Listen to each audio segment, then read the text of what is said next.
Composed আপন Westminster bridge. ঠিক আছে, এইবার কবিতাটার পুরো বিশ্লেষণ আমাদের করতে হবে। শোনো, আচ্ছা এটা কে লিখেছেন? William Wordsworth. William Wordsworth. William Wordsworth.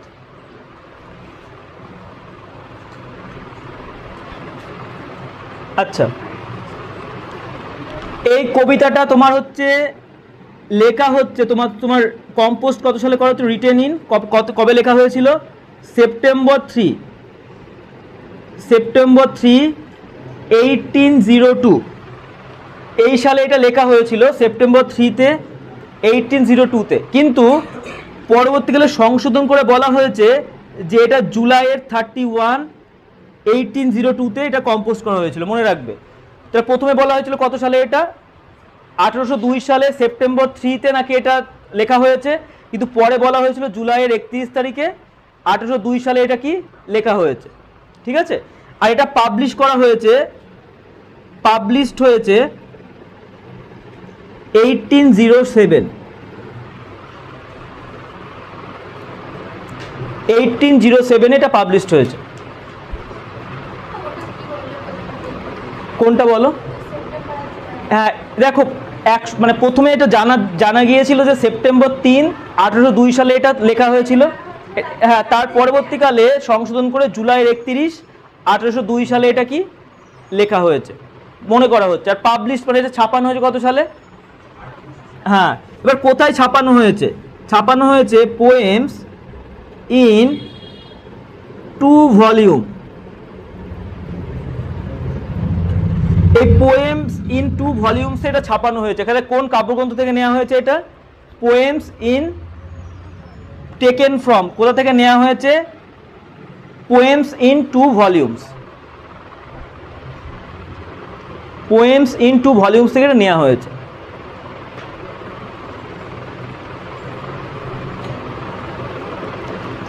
আচ্ছা, আর কি মনে রাখবে?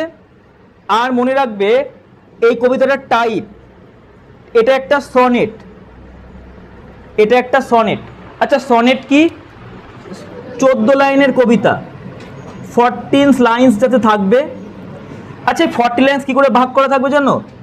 8টা 6টা, মানে 8টাকে বলে অক্টেভ আর 6টাকে বলে সিস্টেট। কি বললাম মনে থাকবে?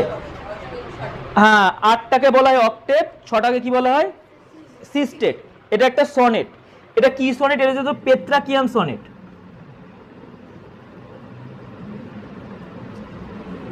পেত্রাকিয়ান সনেট। তাহলে কি জাতীয় সনেট বললাম বলো? এটা পেত্রাকিয়ান সনেট। তাহলে আরেকবার বলছি শোনো, এটা কত সালে লেখা হয়েছিল? সেপ্টেম্বর 3, 1802, কিন্তু পরে সংশোধন করে বলা হয় জুলাই 31, 1802। এটা পাবলিশ হয়েছিল কত সালে? 1807। এটা কোথা থেকে নেওয়া হয়েছে? পোয়েমস ইন 2 ভলিউমস থেকে নেওয়া হয়েছে। আর টাইপ কি? এটা একটা সনেট। কি জাতীয় সনেট? পেত্রাকিয়ান সনেট, বা যেটা ইটালিয়ান সনেট, যার মধ্যে 14 লাইন থাকে। প্রথম 8টা লাইনকে অক্টেভ বলা হয়, পরের 6টা লাইনকে সিস্টেট বলা হয়। আর এর রাইম স্কিম কি, মানে কি ছন্দে লেখা হয়েছে, কিভাবে কি কোন মিটারে লেখা হয়েছে, আমি কিন্তু পরে দেখাবো। কবিতা না পড়লে এটা বুঝতে পারবে না। ঠিক আছে, উইলিয়াম ওয়ার্ডসওয়ার্থ, এই উইলিয়াম ওয়ার্ডসওয়ার্থ, ঠিক আছে, সে তার বোনের সাথে, তার বোনের নাম কি ছিল? With his sister. তার বোনের সাথে, তার বোন ছিল ডরোথি। বোনের নাম কি ছিল? ডরোথি। উইলিয়াম ওয়ার্ডসওয়ার্থ তার বোন ডরোথির সাথে এই লন্ডন থেকে যাচ্ছিলেন ফ্রান্সে। কোথায় যাচ্ছিলেন? ফ্রান্সে। এই লন্ডন থেকে ফ্রান্সে যাচ্ছিলেন। তাহলে উইলিয়াম ওয়ার্ডসওয়ার্থ তার বোন ডরোথির সাথে লন্ডন থেকে ফ্রান্সে যাচ্ছিলেন। এবার লন্ডন থেকে তিনি যখন ফ্রান্সে যাবেন, মানে যখন ডোভার বলে একটা বন্দর ছিল, ওই বন্দরে যখন তিনি যাবেন, তখন মাঝপথে একটা ব্রিজ পড়ে লন্ডন পেরোনোর সময়। সেই ব্রিজটার নাম হচ্ছে কি? Westminster bridge. মানে এই ব্রিজটা তোমার মাঝখানে পড়ে। ঠিক আছে, এই ব্রিজটা মাঝখানে পড়বে। এই ব্রিজের তলা দিয়ে কি নদী বয়ে গেছে জানো? রাইট, টেমস নদী বয়ে গিয়েছে। দেখো, টেমসটাকে হচ্ছে থেমস, তাই না? বলছে না থেমস, THAMES, কিন্তু এটা টেমস নদী। তাহলে ওয়েস্টমিনস্টার ব্রিজের তলা দিয়ে কোন নদী বয়ে গিয়েছে? টেমস নদী। আর উপরে কি আছে, ওয়েস্টমিনিস্টার ব্রিজ আছে। এই ওয়েস্টমিনিস্টার ব্রিজের ওপরে দাঁড়িয়ে তিনি ঘোড়ার গাড়ির ওপর চড়ে তিনি কিন্তু মানে ঘোড়ার গাড়ির ছাদের ওপর উঠে তিনি বসে কবিতা লিখেছিলেন। এটা এটা এটা কোথা থেকে জানা যায়? এনার বোন ডরথি, মানে এখন যেরকম ব্লগ করে না, ব্লগ রাইটিং লেখে, ওই সেই সময় ডরথি কি করতো, লেখালেখি করতো।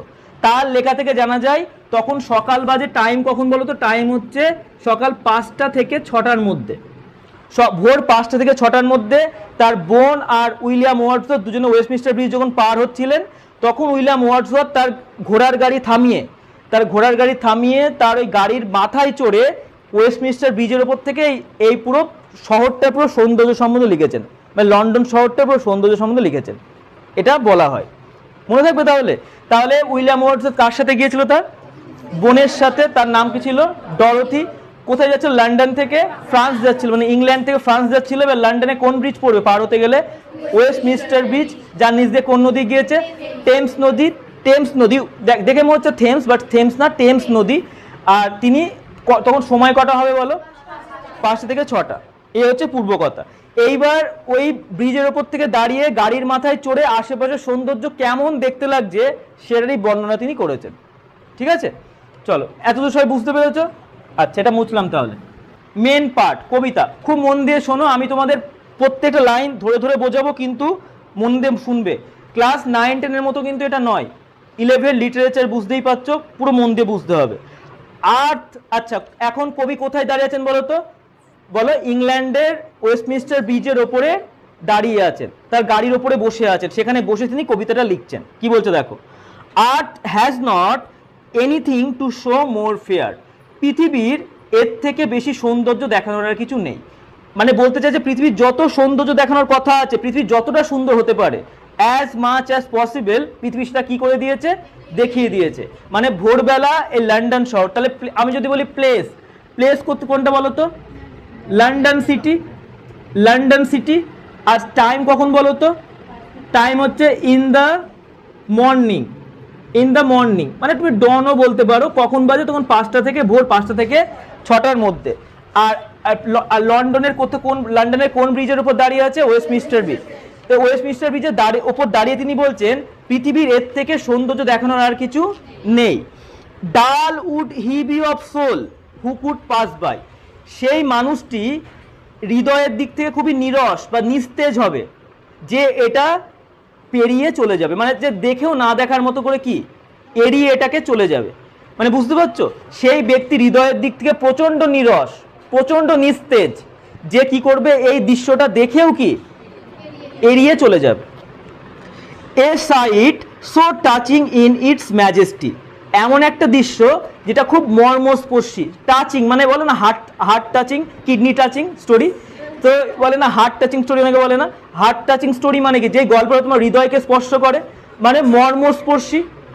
তাহলে বলছে এমন একটা দৃশ্য যেটা কি করে? হৃদয়কে স্পর্শ করে দেয়, যে তার রাজকীয় অবস্থায় এখন আছে। ইন ইটস ম্যাজেস্টি মানে তার রাজকীয় অবস্থায়, তার নিজের মহিমায় কি এখন আছে। কোন শহরটা আছে বলো তো? City of London. মানে লন্ডনের ওপর থেকে গোটা শহরটাকে দেখা যাচ্ছে। ঠিক আছে, আর বুঝতেই পারছো সেই 1802 সালের লন্ডন, এখনকার না, কিন্তু তখন আরো অন্যরকম ছিল। দিস সিটি নাও ডথ। এই ডথ মানে কি জানো? ডথ মানে হচ্ছে তোমার ডাজ। ডথ মানে কি বললাম? ডাজ। এই শহরটা এখন now doth like a garment wear. কি পরে আছে দেখো? The beauty of morning. সে যেন পোশাকের মতো পরে আছে সকালের সৌন্দর্য। দেখো আমরা জামা প্যান্ট পরে আছি, তাই না? এক একজন এক রকম জিনিস পরে থাকে। তো শহরটা যেন কি পরে আছে? বিউটি অফ মর্নিং, মানে সকালের সৌন্দর্য যেন যেন গায়ের উপর চাপিয়ে রেখে দিয়েছে। Like a garment. Like a garment মানে কি বলো? লাইক আ গার্মেন্ট মানে কি? পোশাকের মতো। এবার তোমাদের একটু পোয়েটিক ডিভাইস সম্বন্ধে একটু তোমাদের আলোচনা করে দিই। পোয়েটিক ডিভাইস, আচ্ছা পোয়েটিক ডিভাইস কি জানো? পোয়েটিক ডিভাইস কাকে বলে এটা কিন্তু জানা তোমাদের খুব দরকার। তোমাদের ক্লাস 9-10 পর্যন্ত হয়তো এতটা গুরুত্বপূর্ণ ছিল না, জানা তো অবশ্যই দরকারি, কিন্তু 11-12 জানা দরকার। পোয়েটিক ডিভাইস মানে কিসের সাহায্যে তোমার কবিতাগুলো লেখা হয়। আচ্ছা এবার তোমরা আমাকে বলো, পৃথিবীর এর থেকে সৌন্দর্য দেখানোর আর কিছু নেই। আচ্ছা এটা কি সত্যি? যেমন বলে সকল দেশের রানী সেজে আমার জন্মভূমি। আচ্ছা তার মানে কি সকল দেশের রানী আমার জন্মভূমি?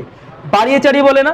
তো যখন দেখবে কোনো কিছুকে বাড়িয়ে চাড়িয়ে বলা হয়, তাকে ইংলিশের পোয়েটিক ডিভাইসের ভাষায় বলে হাইপার বলে। কি বলে? হাইপার বলে। মনে থাকবে, কোনো কিছুকে বাড়িয়ে চাড়িয়ে বলাকে কি বলা হয়? হাইপার বলে। তাহলে প্রথম লাইনটাই তোমাদের কি? হাইপার বলে। পোয়েটিক ডিভাইসে আমি সেপারেট করে আর একটা তোমাদের আমি ক্লাস করাবো যেটা শুধু পোয়েটিক ডিভাইসের উপর নির্ভর করে থাকবে, কিন্তু এখন যে সেবার জেনে রাখো। তাহলে হাইপার বলে কাকে বলে? যখন কিছুকে বাড়িয়ে চাড়িয়ে বলা হয়। আর এটা দেখো, লাইক আ গার্মেন্ট, একটা যেন গার্মেন্টের মতো করে পড়ে আছে। আচ্ছা আমি যদি তোমাকে যদি বলি you are like my brother, তুমি আমার ভাইয়ের মতো। এই যে তুমি আমার ভাইয়ের মতো, লাইক বা অ্যাজ দিয়ে তুলনা করছে, এটাকে যেন ইংলিশের ভাষায় কি বলে? সিমিলি। কি বলে পোয়েটিকের ভাষায়? পোয়েটিক ডিভাইস ভাষায় সিমিলি বলে। হ্যাঁ, কারোর মধ্যে একটা like, as cold as ice পড়েছো, সেই অ্যাজ ব্রেভ অ্যাজ লায়ন পড়েছো না? আমরা হ্যাঁ সিমিলার, ওখান থেকে সিমিলি এসছে। আমরা পোয়েটিক ডিভাইস পড়বো, জাস্ট একটা ধারণা দিলাম তোমাদের। আচ্ছা তাহলে আমরা কি পড়লাম? যে পৃথিবীর এর থেকে সৌন্দর্য দেখানোর আর কিছু নেই, সে হৃদয়ের দিক থেকে খুবই নিস্তেজ বা নীরস হবে, যে নাকি এত সুন্দর একটা দৃশ্য দেখেও কি পাশ কাটিয়ে চলে যাবে। আর কারণ দৃশ্যটা খুবই মর্মস্পর্শী, কারণ দৃশ্যটা তার এখন নিজের মহিমায় বা রাজকীয়তায় আছে।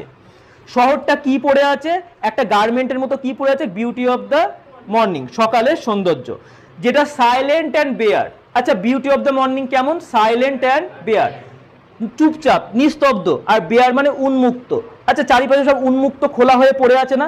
তুমি একটা শহরের একটা ব্রিজের ওপর দিয়ে তুমি যখন চারিপাশের দিকে তাকিয়ে দেখছো, দেখে কি মনে হচ্ছে? চারিপাশে যেন সব কি উন্মুক্ত, সব খোলা। আর সাইলেন্ট কেন বুঝতে পারছো? কারণ ভোর 5টা 6টা, তখন অত গাড়ি ঘোড়া নেই, কলকারখানা শুরু হয়নি। Ships, towers, domes, theatres and temple lie. কোথায়? দেখো ওখানে কি কি সাহিত্য অবস্থায় আছে? জাহাজ, উঁচু উঁচু চূড়া, গম্বুজ। থিয়েটার মানে নাট্যশালা। এখন থিয়েটার মানে কি বলা হয়? বলেন না সে সিনেমা থিয়েটার। দেখো আগে তো সিনেমা হল ছিল না, আগে তোমার কি ছিল? নাট্যশালা ছিল, যেখানে নাটক মঞ্চস্থ করা হতো। থিয়েটার। আর কি? টেম্পলস। টেম্পলস মানে তোমরা জানো কি? মন্দির। Open unto the fields and the sky. আর খোলা আকাশ, খোলা বাতাসে ওরা শায়িত অবস্থায় আছে। শায়িত মানে কি? শুয়ে আছে। তাহলে কারা কারা যেন শুয়ে আছে বলে মনে হচ্ছে বলো? Ships, towers, domes, theatres and temples. ঠিক আছে? ডোমস মানে গম্বুজ। All bright and glittering in the smokeless air, সব যেন উজ্জ্বল আর চকচক করছে ওই স্মোকলেস এয়ার। স্মোকলেস এয়ার মানে কি বলতো? ধোঁয়াহীন বাতাসে। আচ্ছা বাতাস কেন ধোঁয়াহীন বলো? কলকারখানা শুরু হয়নি, গাড়ির ধোঁয়া এখনো শুরু হয়নি, তাহলে বাতাস কেমন? Smokeless, smokeless air. Never did sun more beautifully steep. আচ্ছা এই স্টিপ কথাটা, আমি যেই কথাগুলো তোমরা নতুন পড়বে আমি লাস্টে তো মানে লিখেই দেবো, এখন একবার শুনে নাও। স্টিপ মানে হচ্ছে তোমার প্লাবিত হয়ে যাওয়া। বলছে সূর্য এর আগে কখনো এরম ভাবে প্লাবিত হয়নি। আচ্ছা প্লাবিত মানে ধরো এই ধরো সূর্য আসছে, এই সূর্য থেকে মানে তার কিরণটা কি বন্যার মতো করে এগিয়ে আসছে না? বন্যার মতো করে বয়ে আসছে না? তাই যেন মনে হচ্ছে কি সূর্যটা কি করছে? বন্যার মতো করে সূর্যের কিরণটা কি পড়ছে। তা সূর্য কখনো এরকম ভাবে কখনো আগে কি হয়নি? প্লাবিত হয়নি। আচ্ছা তার মানে উইলিয়াম ওয়ার্ডসওয়ার্থ আর তার বোন ডরোথি এরকম কিন্তু দৃশ্য আগে কখনো কি দেখেননি, তাই বলছে সূর্য এ হয়ে কখনো প্লাবিত হয়নি। আচ্ছা তো তার আগের লাইনে আমরা কিন্তু অক্টেভ শেষ করলাম, আমরা সিস্টেট শুরু করে দিয়েছি। এবার নেভার ডিড থেকে সিস্টেট শুরু হচ্ছে। In his first splendour valley rock hill. আচ্ছা স্প্লেন্ডার মানে হচ্ছে দ্যুতি বা চমক। তার প্রথম মানে সূর্যের প্রথম চমক বা দ্যুতিটা কার উপর গিয়ে পড়ছে? রক, হিল আর ভ্যালি মানে কি? পাহাড়, পর্বত এবং উপত্যকা। তাহলে সূর্যের প্রথম চমক বা দ্যুতিটা কার উপর গিয়ে পড়ছে? পাহাড়, পর্বত আর উপত্যকা। Never saw I never felt a calm so deep. না আমি আগে কখনো এরকম জিনিস দেখেছি, না আমি আগে কখনো এরকম জিনিস উপভোগ করেছি। এতটা শান্ত, এতটা গভীরতা, মানে শহরের মধ্যেও যে এতটা শান্ত অবস্থা বিরাজ করতে পারে। দেখো সেই সময়ে লন্ডন শহর তোমার আশেপাশে অনেক গ্রাম দিয়ে ঘেরা ছিল। লন্ডন ছিল শহরের কেন্দ্রবিন্দু বা প্রাণ কেন্দ্র বলা যায়। এমনকি ইংল্যান্ড, তোমরা জানো ইংল্যান্ড প্রায় অনেক দেশ তারা কি করতো? শাসন করতো। কিন্তু সমস্ত কিছুর কেন্দ্রবিন্দু কোথায় ছিল বলতো? City of London.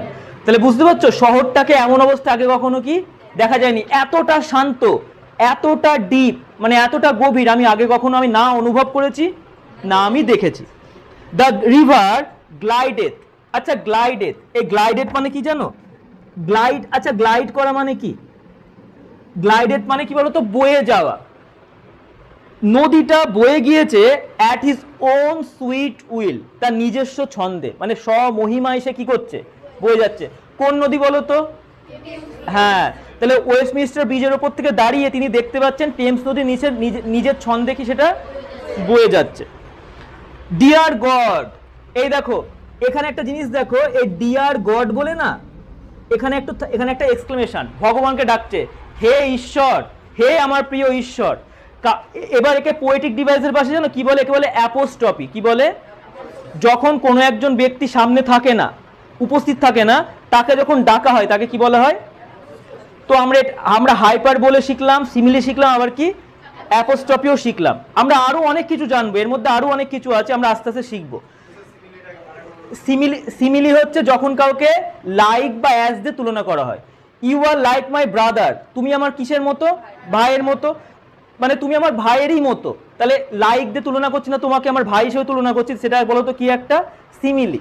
বুঝতে পারছো? তো এইবার কি বলছে? ডিয়ার গড, তাহলে এটাকে কি বললাম? অ্যাপোস্ট্রফি। অ্যাপোস্ট্রফি কাকে বলে বললাম বলো? যখন কেউ একজন প্রেজেন্ট থাকে না, তাকে ডাকা হয়।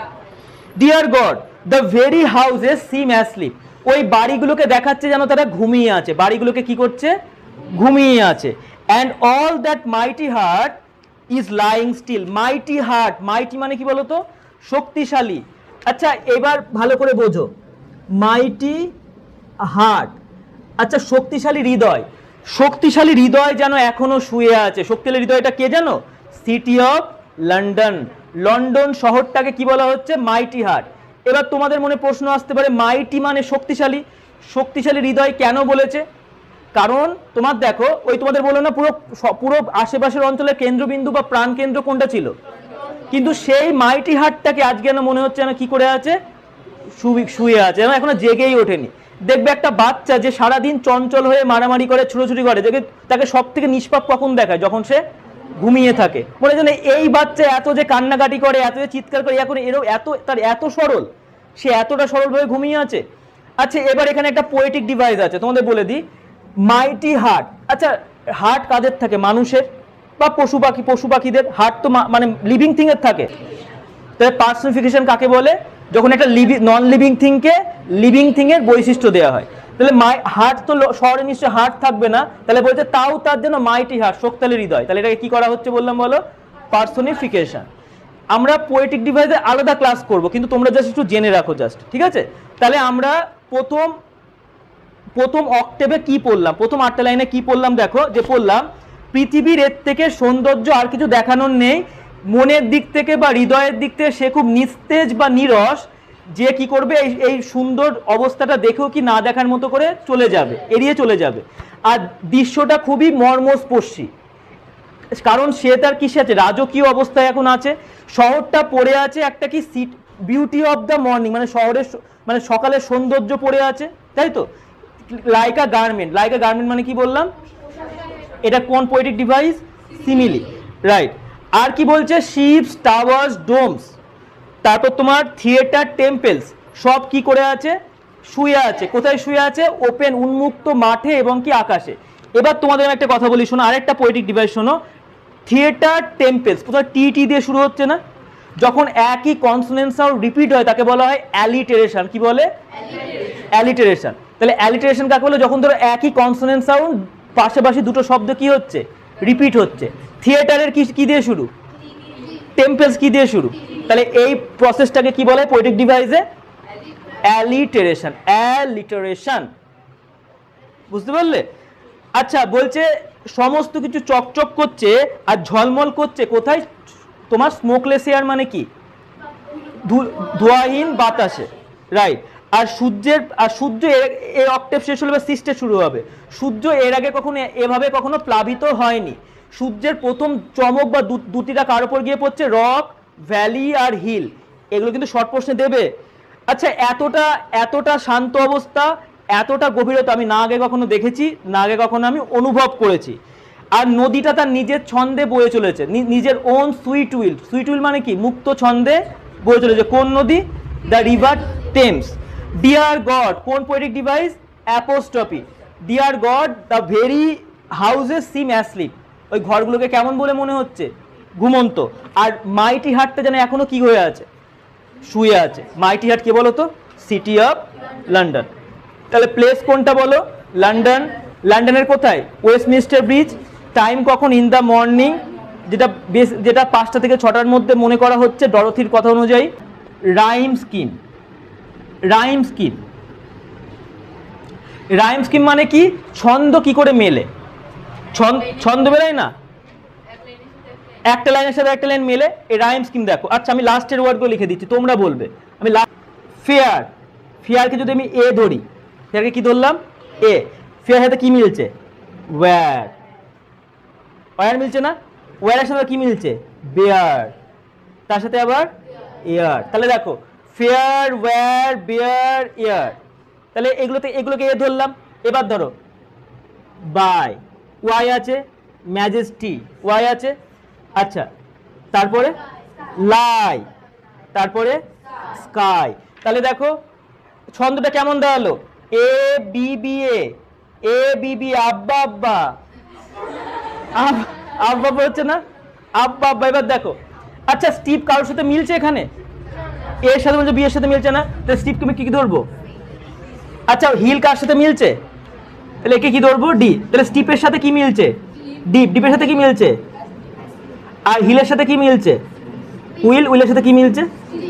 তাহলে আব্বা আব্বা, সিডি সিডি সিডি সিডি, এগুলো ছন্দ। তাহলে কি হলো বলো? ছন্দ কেমন বাড়ালো? আব্বা আব্বা, সিডি সিডি সিডি, এই হচ্ছে তোমার ছন্দ। ছন্দটা বুঝতে পেরেছো?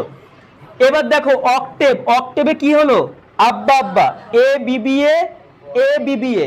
আর সিস্টেট কি হলো? C D C D C D. Fair, wear, bare, air, সব এ মিলছে। বাই, ম্যাজেস্টি, লাই, স্কাই, কি মিলছে? B. Steep, deep, asleep. C, hill, will, still. D. তাহলে শেষ পর্যন্ত কি বেরোলো? A B B A, A B B A, C D C D C D. এটা একটা কি সনেট, আবার লিরিক। আচ্ছা লিরিক দেখো এগুলো ছন্দ কি? এগুলো ছন্দ মেলানো যায়, ছন্দ করে করে পড়ে না? আচ্ছা এই কবিতার মিটার হচ্ছে আয়াম্বিক পেন্টামিটার। এবার আমি মানবো কেন এটা পেন্টামিটার? পেন্টা মানে কটা মিটার থাকবে? 5টা। পেন্টা মানে 5 না? পেন্টাগন শুনেছো?